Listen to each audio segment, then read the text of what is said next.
ইরানের পর গাজায় প্রতিরোধ যোদ্ধাদের সঙ্গে ইসরায়েলের তুমুল সংঘর্ষ চলছে।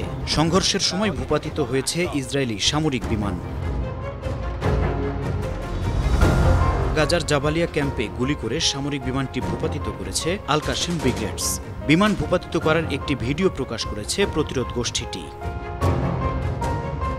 বিমান ভূপাতিত হওয়ার পাশাপাশি ওই দিন ইসরায়েলি সেনাবাহিনীর সঙ্গে ব্যাপক সংঘর্ষের ঘটনা ঘটেছে। আহত হয়েছেন বহু ইসরায়েলি সেনা। সামরিক অভিযানের নাম দেওয়া হয়েছে তৃতীয় জাবালিয়া ক্যাম্প যুদ্ধ।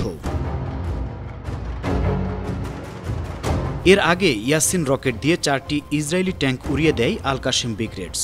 দক্ষিণ গাজার খান ইউনিস আবাসান আল কাবিরা এলাকায় ওই ঘটনা ঘটে। আন্তর্জাতিক ডেস্ক 52 টিভি।